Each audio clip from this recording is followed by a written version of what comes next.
How many YouTubers do you know that react to videos of a parrot on their head? Look at that. What are you doing? No head. Get off my head. He's not staying in this room yet. I just wanted to bring him in just to show him it. Right, I'm going to take him downstairs before he takes a big shit on my head because he will. Shit's a lot. You're a little shitting machine, aren't you? All right, we're going to go downstairs now. No. Okay, great. Say bye. One thing I think gets overlooked when buying a house is who the neighbours are. Unless you're just absolutely minted and you can buy yourself your own land with your own private gate leading onto your driveway, it's just something you gotta put up with. Especially this day and age as well with the house prices, people just can't afford to be picky over who the neighbours are, and that's understandable. You can only hope for the best, but if you pulled a short straw and found out that you bought yourself an house next to a Karen, ha, you are one unlucky bastard. Today we're watching a show a lot of you probably already know called The Nightmare Neighbour Next Door. I remember this being on telly years ago, and from what I can recall, a lot of these neighbours were borderline mental. There was always Karens every single time. A Karen neighbour is a high-ranked Karen. You gotta understand that you can't escape these ones, so they can attack you at any time. A stray Karen that you meet in public isn't as bad because you can just simply walk away or just not interact. But when they're living next door to you, it's kind of hard to escape. And they'll fucking push you. They have no limitations, Karens. They just don't care. As we're about to find out. Here we go.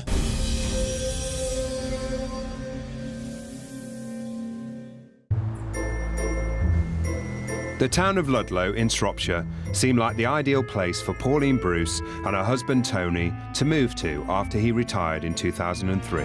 Has anyone ever heard of Fred West? If you haven't, you'll have no idea what I'm talking about, but if you have, you know exactly what I can see in this picture right now. We can only hope they didn't have any kids. Their new home was in a retirement community of mobile homes on the outskirts of town. The neighbours are all very friendly. There's no children allowed except visitors. So it was very, very peaceful. Pauline's son John, from a previous marriage, also lives nearby. Oh, look at John. Proper fucking patriot is John. England polo on with the collar all the way up. What we all need to realise about John is it wasn't his choice to live in a retirement community. He was actually placed there because he was just causing too much mayhem on the weekend when the football's on. You know what I mean, though? You know about it when John's out on the piss. It was just for everyone's safety. 2 years after moving in, Pauline and Tony got a new neighbour. Ethannn Ireland Evans moved in next door. Oh, fuck. Whoa. Ethannn. Of course that's a name. Even a name's terrifying. Ethannn. Imagine finding out that's moving next door to you. Fuck that. I'd move out. It's just the way she's perking over the fence like that, looking the way she does. I can just picture myself waking up and opening the blinds and seeing that just staring at me. I'd just be like, yeah, no, good morning and good night, and just close the blinds back up. I think we're in for a good one, you know? I've never been so sure of something in my life. That living next to any property reduces the value by at least 40%. Our relationship with Ethannn started off very well. She was a very nice person. If she could help you in any way, she would. That's kind of hard to believe, though, just from that image alone. I feel like if Ethannn offered me anything, I'd turn it down because I'd be like, okay, what's this bitch up to? I just won't want to get too close, you know what I mean? She used to knock the door and come in and have a cup of tea, and we became friends. You invited her to have a cup of tea? Brave. I bet she's a no milk, no sugar type of woman as well. Just pure tea. Just drained sock sweat in a cup is what that is. You ever drank tea without milk or sugar? Fucking hell. It just doesn't taste nice. Every time someone makes me a cup of tea without sugar alone, I'm like, yeah, that's nice, thank you. Luckily, we have Ring doorbells now, so we can actually see who's at your door before you actually open it. Don't get me wrong, though, I'd still shit my pants. Opening live view to see Ethannn just standing there, waiting for me. That'd be fucking horrifying. I'd delete the app. I'd just be like, whoa, okay, nope, never again. But things changed the following summer when Pauline and another neighbour joined forces to enter the community into the Heart of England gardening competition. Listen, I know it's personal preference. Some people like gardening, some people don't. But when I retire and people start recommending I do fucking gardening, I'd rather you speed up my process towards death. I can never see myself having the attention span to garden. I'm not brought on this earth to do that. Then again, maybe a weed farm. It was exciting because it brought people together on the park, but Ethannn wasn't involved in that. And what should have been a happy occasion quickly turned sour. Both Tony and I said hello to Ethannn, but she totally ignored us. And I said, what was the matter, Ethannn? I said, you haven't been speaking to us recently. And she said that because I'd got a new best friend, she didn't want to know us anymore. So she's fucking crazy, yeah, who'd have guessed that? Newsflash, this woman right here is a psychopath. You wasn't going to anyways, but please, don't approach. Never mind, have a cup of tea and biscuits if they're in your own house. I thought That was a bit petty, really, because I didn't realise you were restricted to having just one friend in life. Oh, fucking hell. That's never not gonna catch me off guard. It's intense. They need to stop putting it on screen without warning. Relations between the neighbours quickly deteriorated. Tony and I started having silent phone calls. The phone would ring, and Tony used to sit here. He'd pick up the telephone, and by the time he got it to his ear, the phone at the other end had been put back down. So we used to dial 1471, and the caller had withheld their number. I'd be like one of the worst people to do that to. I'd make it weird to the point they won't want to call me. I always do it to them pesty pricks that keep calling you saying that you've been in a car accident. When I pick up, I don't say anything. I just breathe really heavily into the phone. They're trying to speak to me and I'm just like... And they're just like, hello, said. And I just go, oh, sorry, hello, what are you talking about again? And they start talking again, then I just go straight back to the breathing. It's sad, I know, but they don't call me anymore. Whether that's to do with what I did, I don't know, but I'm taking the credit. In the space of just a few weeks, Pauline and Tony received dozens of anonymous calls. It unnerved us very much, and scary as well, because you don't know why people are making silent phone calls. You don't know who they are. In this case, I'd rather not know Ethannn calling me, because if I found out it was there, I'd be like, oh shit, she's gonna kill me, I'm dying. Pauline and Tony called the police, who advised them to ask the phone company to trace the calls. They were traced back to Ethann's landline, and the police officer came round to see us and said that he was going round to speak to her. Oh, fucking hell, they need to stop doing that. Even though there's no sound effects when she comes on screen, it's like my brain's adding them in for me. Every time I see her, all I can hear is... Ethannn was given a fixed penalty notice for making the calls and fined £80. Obviously, after that, we thought the phone calls would stop, which they did, but other silly little incidents didn't. Very often, when Ethannn went past our home, she would invariably turn round and stick two fingers up at us. I'd moon her. If she walked by my house and stuck two fingers up, I'm pushing my bare ass against that window. If she saw us coming in, she quite often opened the kitchen window and shouted abuse, calling both of us, actually, peeping toms and perverts. I really wish he didn't look like Fred West, though, because these are the good guys and he looks so much like one of the worst people to ever live. But she seemed to make sure most of the time there was nobody else about. So we got no witnesses. How the world's changed. 9 years ago this was uploaded. A Ring doorbell would have been a fucking treat in this situation, wouldn't it? Pauline claims this type of abuse went on for the next 4 years. 4 years, how the fuck she's put up with it for that long is crazy. That's secondary school, that. You can literally complete secondary school and Pauline would still be dealing with Ethann's bullshit. I told you, a Karen neighbour is a developed variant of Karen. But soon, Pauline and Tony had a more serious fight on their hands. In March 2011, Tony was diagnosed with terminal cancer. Nah, that's shit. He'd got 3 to 6 months without treatment and 6 to 12 months with treatment. It wasn't long before Ethannn found out about Tony's illness. There's no way. Ethannn, have a day off, love. Surely cancer is where we draw the line, right? One occasion we came back from the hospital and she came down the path and stood in front of Tony and said, "You've got cancer. You're going to die." And then just walked off. Can you believe people like this are even real? Let's not forget this is all over a fucking gardening competition. Not because she lost, no, it's way more personal than that, you see. It's because she did it with someone else. The fucking cheek of it, I know. So when you hear that Ethann's mocking him for having cancer, you understand, right? You shouldn't, because that is fucking mental. Oh, hi Ethannn, did you hear that me and Agatha came first in the gardening competition? You did gardening without me? Yeah, I mean, I've known Agatha for years. She's one of my best friends. Tony's got cancer, he's going to die. I was like, whoa, what the fuck was that? I think it's the cup of tea is what made her more attached. Once she let her into her house, it was game over. Karens can become weirdly obsessive, as we're witnessing right now.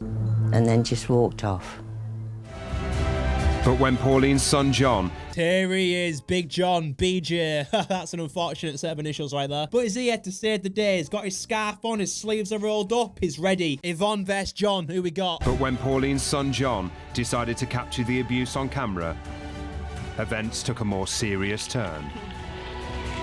because you're visiting here. That's right. Here. Look at you shaking. Look at you. Now we're fucking talking. John's arrived with his cameras and the action begins. We're about to watch raw Karen footage. This was before TikTok was even a thing. You don't get shit like this anymore. This is like Karen VHS. Literally a horror film. According to Ethannn, we were the ones victimising her. She said that we used to watch her. We used to shout things at her. For Pauline's son John, this was the final straw. All right, I think we're going a bit overboard with John now. They're really editing this like it's some sort of revenge story and John's just sat here on his balcony, smoking a cig while staring at the Union Jack, plotting his attack like he's getting ready to go to battle. Because the retirement park only allows people over 50 to live there, John was only ever a daily visitor. But despite this, he took it upon himself to take action. I sent her an anonymous letter. Anonymous? Fuck that. Let her know it's you. Why does it matter? Then again, John's probably seen her and thought, you know what? Best to keep my identity private for now. I will warn you now. Leave it be. Nobody believes the things you say, which I find tragically sad. But only you are to blame, Ethannn. Harassment is a serious offence, punishable by prison. Would you like to go there? The music doesn't suit what's happening right now. It's so dramatic and intense, and he's reading something out that doesn't match that same energy. I will warn you now, leave it be. Nobody believes the things you say. This is harassment. Do you want to go to prison? This is your final warning. Ethannn reported John to the police for harassment, but her evidence wasn't enough to bring any charges against him. So she ended up finding out it was him anyways, so being anonymous was really just fucking pointless. I guess I was, not desperate, but I just wanted it to stop. John wanted to prove that his parents were the real victims, so began using his camera to record Ethann's behaviour. I bet John's just been dying to use his new cameras, that's probably why. Look at that for a rig, all the gear, no fucking idea. Ethann's fucked now John's got his DSLR out. I was pottering around in the garden here. She was either side of her fence. Have you got your recorder on? Yeah, I have. Good. Because you're visiting here. That's right. Here. And she started spurting her mouth off about Tony having cancer. Oh dear, guess who's got cancer? And guess who's got terminal cancer? She's lost her fucking head. What a thing to say to anyone for any reason, never mind no reason. She had a approximately 4-foot long branch. Go on, have another swipe, have another swipe. Go on. Go on, go on then, go on, go on, go on. Huh? Come on then. Oh, come on then. What are you running away for? Ooh. What's he running away for? Well, I'm sure if we put the pieces together, it'll start to make a bit more sense to you, Ethannn. You're currently standing over his mum's fence trying to take his head off with a fucking tree branch, leaving John with a limited number of options. He could respond, grab something himself. He wouldn't even have to swing back, to be honest. He's just one of them. Fuck off like a jab in the face. Get away. But that's too risky. She's old. She could die. And it's really not worth doing time for a Karen. He'll just eat away at you. Oh, he could run away. It saves himself getting it and potentially killing you if he responded. Plus, the DSLR's out. John knows what he's doing. John showed his video to the police, and Ethannn was made to sign a community resolution, preventing her from making any further contact with Pauline, Tony, or John. I was glad that A, she signed it, and B, that she'd understood the actions to be taken. But things did not quieten down. Yeah, I was going to say, you're going to need more than a few signatures to stop this type of Karen. She smells blood, so she's not going to stop until she gets a valid reaction. It's how Karens operate. This is all they have in their life. Drama and conflicts. They fucking love it. Within 2 days, the second bout of nuisance phone calls had started. Over the next 2 months, Pauline and Tony were bombarded with yet more anonymous calls. Yeah, you know what? I just throw the fucking landline through a window. Surely it's justifiable at that point. Tony was terminally ill with cancer. So, of course, you have precious time left together, and to have that spoiled by someone making unnecessary phone calls to you, it just made things worse. What if Tony just went, you know what, fuck this, I've not got long left. She's getting it. Gets out his revolver that is kept from the war, goes over to her house and is like, what now, bitch? I'm dying anyways. What are you gonna do? Once again, the calls were traced back to Ethannn. She was charged with harassment, pleaded guilty in court, and fined £100. Why do it when you know Tony's dying? Why cause us this much hassle? Why do it? Because you didn't do the gardening competition with her. Duh. Nah, but this is just fucking cruel, innit? You can't really get much lower than that. In February 2012, less than a year after his diagnosis, Tony lost his battle with cancer. Fuck cancer. Rest in peace, Tony. You're in a better place now. At least you don't have to listen to that silly cow anymore. Unfortunately, she didn't seem to bother me so much. She turned her attention to John. And before long, the battle between Ethannn and John would spiral completely out of control. Your dog just attacked my dog. I got it on video. I got it on video. Don't be my dog. Now I'm excited. I saw a glimpse of violence there. I'm not sure who it was, but I don't want to ruin it for myself, so we're just going to keep watching. I was hoping that maybe a little more presence and vigilance on my behalf would quieten her down. Can you see okay? Right. It didn't work. I think actually I might have antagonized the situation. Rookie mistake from John there, which is fine. Like I say, this was filmed pretty much nearly a decade ago, so we didn't really have much of an understanding on how to appropriately deal with a Karen like we do now. We're still kind of figuring it out, but we're getting better. But arriving with your cameras and recording it, it's just adding fuel to the fire. Ethann's got absolutely nothing to do in her life. John's now giving her something to do. John soon found himself directly in the line of fire. As soon as I walked through that back gate, she'd be waiting somewhere. You know your old wanker. Got no money to hold your hand today. What's she recording for? She's just recording herself giving him abuse. I don't think she's helping a case if she ever does go to the police, is she? So do you have any evidence of John harassing you? No, but here's a video of me calling him a wanker. What can you do with that? She'd call me mama's boy, queer boy. Mummy's little boy had to get his own tea today. That was kind of unsettling. I hated how that made me feel. You probably saw it in my face as I was watching that. Do you see the discomfort? I felt it, every bit of it. She would literally shout over the fence. Every time the dogs go woof, it reminds me he's a puff. I mean, it's pretty funny. Not even what she's saying, it's just the fact she's actually getting creative with the abuse. You should sing one back. Every time I go to bed, we're one step closer to you being dead. I don't fucking know. This is tragic because I'm heterosexual. All right, John, cut you out, mate. Pretending like we've not seen him wear that scarf. The fact he referred to being straight as heterosexual also says a lot, doesn't it? Like I wouldn't say I'm not a homosexual. No, I'd say I'm not a fat. No, I'm not stupid. But I'm not a fat. One summer afternoon, while Pauline was with family in the lounge, John heard more singing coming from over the garden fence, so set his camera rolling.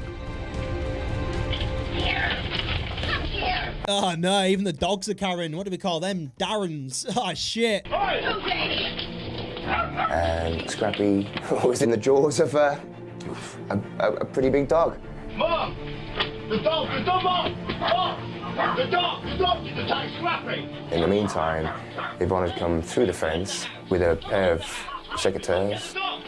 Oh, what the fuck? It's like paranormal activity. She's just climbed into the back garden. Darren and Karen are in the garden. Get out of my garden! And I think my aunt was one of the first ones out the door. Your dog just attacked my dog. I got it on video. Don't be my dog. So much is going on. Why is Ethannn acting like she's not the one trying to walk into their house? She's throwing hands like she's not on their property. In America, she'd be dead. Get it on video. Yes.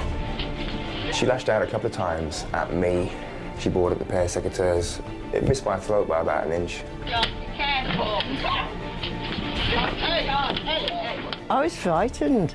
I bet you wish you never entered that gardening competition, don't you? I can't believe it's come to this. I want my dog. You'll get your dog. You'll get your dog. You don't give me my dog. A couple of people took What's she doing? You can't just walk in their house. Luckily, if that ever happened to me, I'd just let Django, my parrot, out of his cage. He'd sort her out. I'd be a Karen's worst nightmare to live next door to. Because all you'd hear is my parrot screaming and whistling all day. It's a lot. You're trespassing. Your dog attacked my dog. Your dog attacked my dog. I'm not saying You're not responsible. You're not. Go. She's stabbing me. She's stabbing me. She's stabbing me with secateurs. She's stabbing me with secateurs. He sounds like such a pussy, doesn't he? I'm heterosexual. All right, John. Although John wasn't stabbed, he was shaken by the incident. That's Ben. 6 years. Can't do it, me. Well, I dread to think what she could have done. Ethannn later told police she was acting in self-defense, and they chose not to pursue the case any further. Self-defense. How can you walk in someone's house and claim self-defense? Heterosexual John was even shaken up, remember? But Pauline and John refused to give up, so showed their video to the owner of the retirement park. He had no choice, so eviction proceedings were started. Citing Yvonne's nuisance phone calls and John's video evidence, together with complaints from other residents, Yvonne was served an eviction notice. That's dangerous. You're giving her notice. That's basically giving her time to kill. We've already seen she's capable with her secateurs. After 6 years, Pauline thought her nightmare was finally coming to an end. But Yvonne had other ideas. Get off the park. Yeah, I knew she wouldn't stop. The notice is basically saying, okay, right, you have to leave, but we're going to give you a bit more time to get anything off your chest before you do. Late one evening, while Pauline was having dinner with friends at the hotel nearby, John arrived at the house and spotted something strange. I can see it from here. There she is. She just keeps getting more creepy, doesn't she? She's peeking through a window at night. Pauline would genuinely have a heart attack if she was to open her blinds and just see Yvonne staring at her. I think I would, to be fair. I'd definitely shit myself. A little bit of poo would definitely come out. Why are you flashing lights around Mum's house? I'm not flashing a light. And the next minute, Yvonne came around. Don't you think it's time you guys went? Isn't it time you went? Really? Really? There's two of them now. It's like this retirement community is just fucking infested with Karens. Who's the other one and what are they doing? John may have just stopped his mum from getting murdered in her sleep. This seems a bit dodgy. I was joking about it before, but it's become real very quickly. Oh dear. I'll give you all to chucking stones at my window. Oh dear. You're dreaming. No. And then I just left the car, left the scene, walked down, walked back around to the hotel, and told my mum that I'd just been assaulted. That's a big yeah. Even though Yvonne had been served with eviction, she refused to go quietly. In the end, the bailiffs came. Yeah, 12 months ago today, Yes.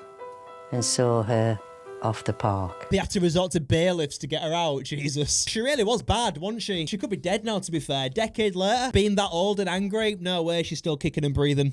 Then when the owner of the park decided to knock down Yvonne's old home, John jumped at the chance to offer a helping hand. Here's John again. Multi-trade individual is John. He's an handyman. Look at him, gloves on with his signature sleeves rolled up again. Proper bloke is John. Straight as well, remember? Ripped down the shed, ripped down everywhere where she used to hide and photograph us and harass us. They're treating her home like they do with serial killers. They always knock them down, don't they? She's a bitch though, so I do see why they've done it. Laughing at cancer and shit? Yeah, she was a bad one. At the beginning of next year, I will be getting some new neighbours. And I pray to God that they will be nice neighbours and not neighbours from hell. Imagine if it was Yvonne's friend that moved there and she just sees her through the window staring and waving at her.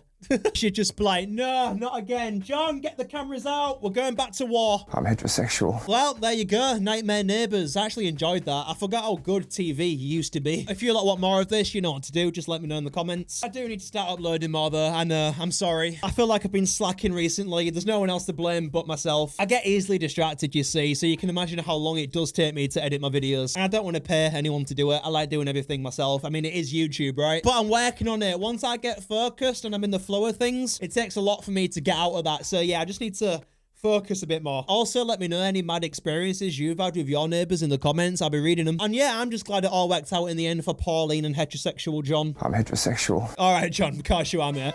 I'll see you soon. Neighbour.